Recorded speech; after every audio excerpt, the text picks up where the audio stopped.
This is the John Brown Alliance, where we don't fear, we fight. In case I forget to say at the end of this video, which I will, if you like this video after it's done, please like and subscribe. The more you do, the more the algorithms will push us up and you'll see more of these videos. And also, it costs nothing to subscribe. Today I would like to have a little conversation with the young people of America, of all races. Between the ages of about 18 and maybe 35, I'm talking to the AOCs of the world. If nobody has ever said this to you, let me be the first. I deeply apologize to you for the world you're being left. Today is June 6th. It's D-Day. It is the day American forces stormed the beach of Normandy. It was the first step in eradicating fascism in Europe and getting rid of Adolf Hitler. When the GIs came home, it was such a proud time in America. And what my generation understood was that was what America stood for. Even though at home there were people who were not white, who were mistreated once they got back home, even though they wore that uniform proudly and thought that it would facilitate some kind of racial equality because they gave the same for the same cause. It did not. Still, time after time after time, many of us put those feelings aside and send our brothers, our sisters, our cousins, and our children off to war.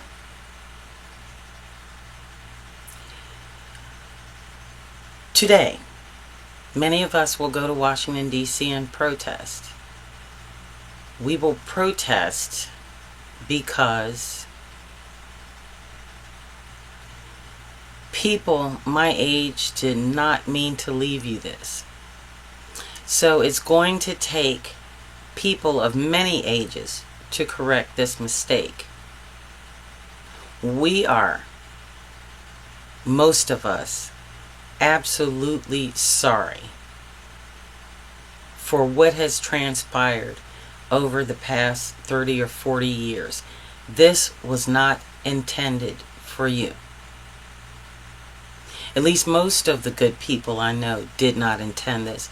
Most of the people who care about the earth, who care about their fellow man, who care about prosperity for everyone, equality, and just everyone in this country believing in the American dream and being able to live it.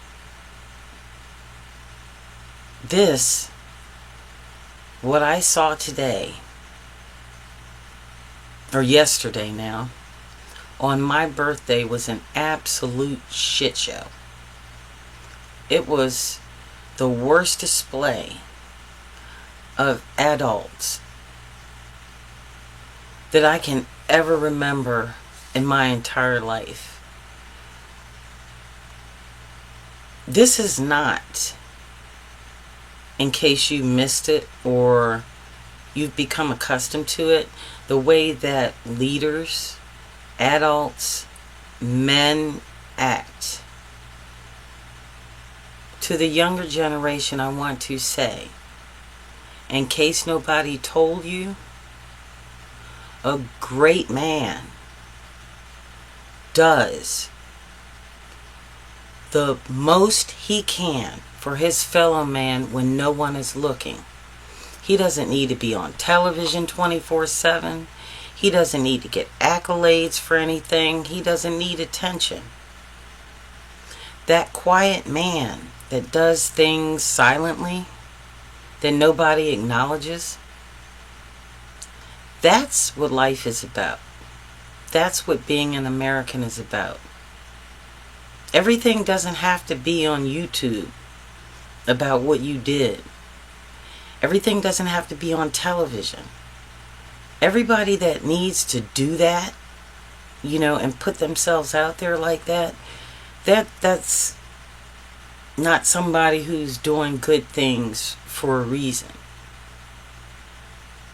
They make those claims and tell you those things because they want you to acknowledge their existence and efforts. Real people who are true to themselves do not need acknowledgement. Let me also say that,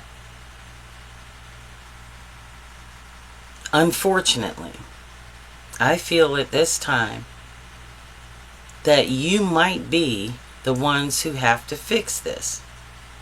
It's not fair, but it is what it is.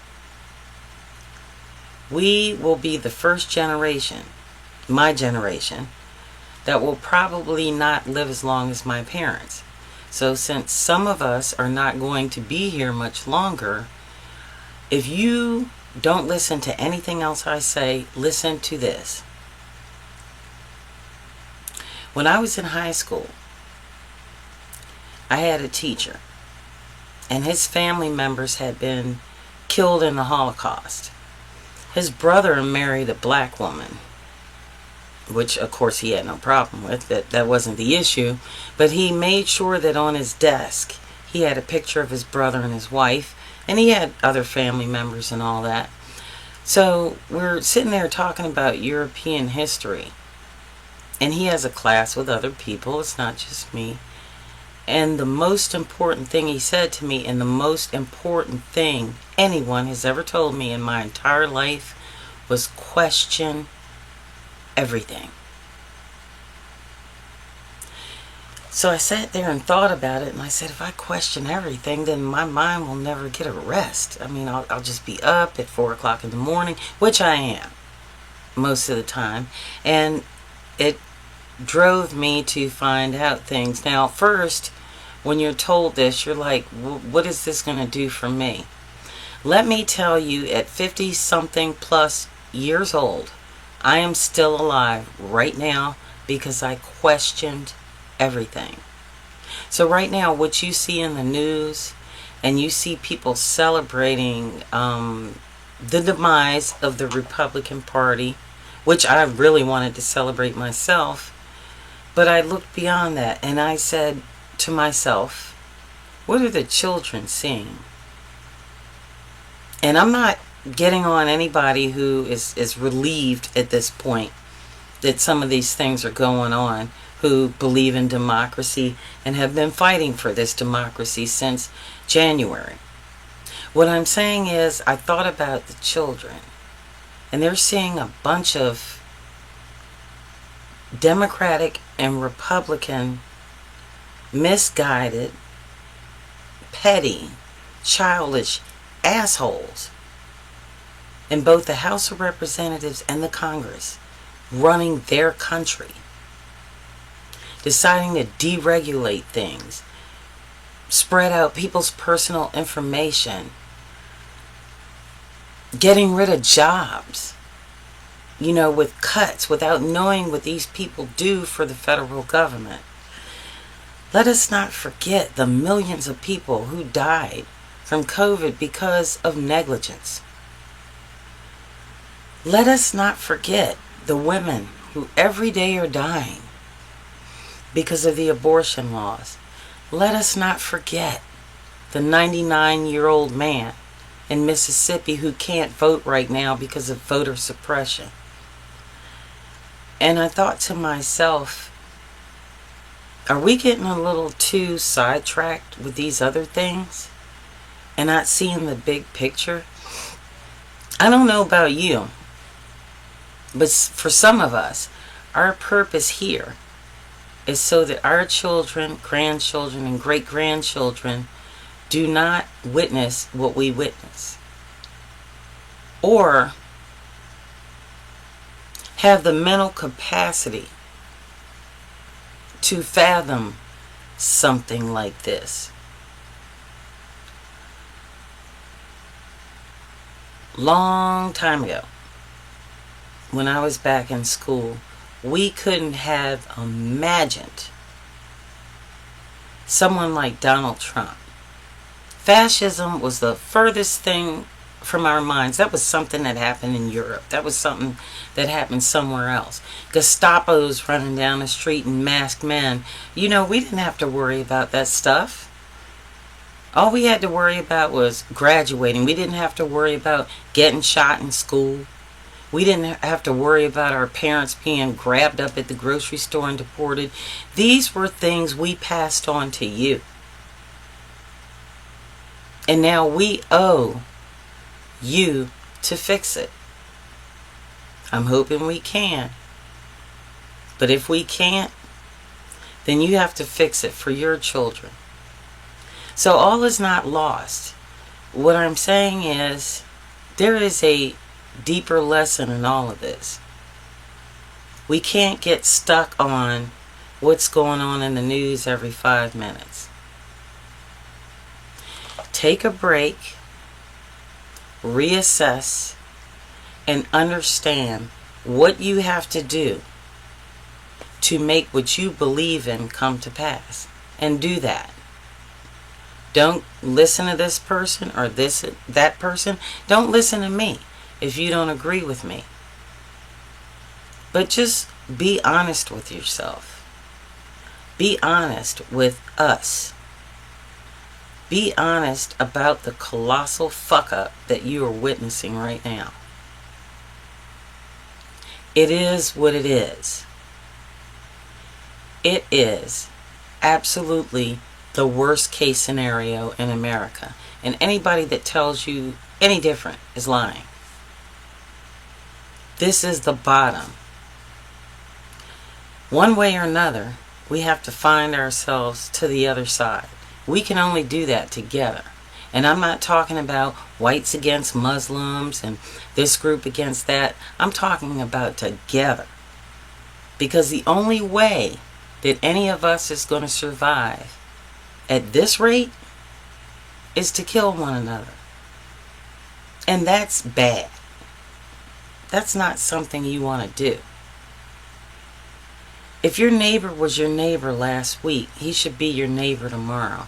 I have lost so many friends behind this Trump shit that I'm just completely cut off from everybody.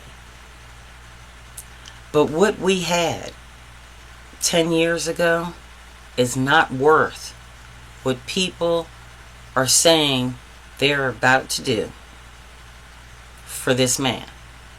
I'm talking to the military and I'm talking to law enforcement.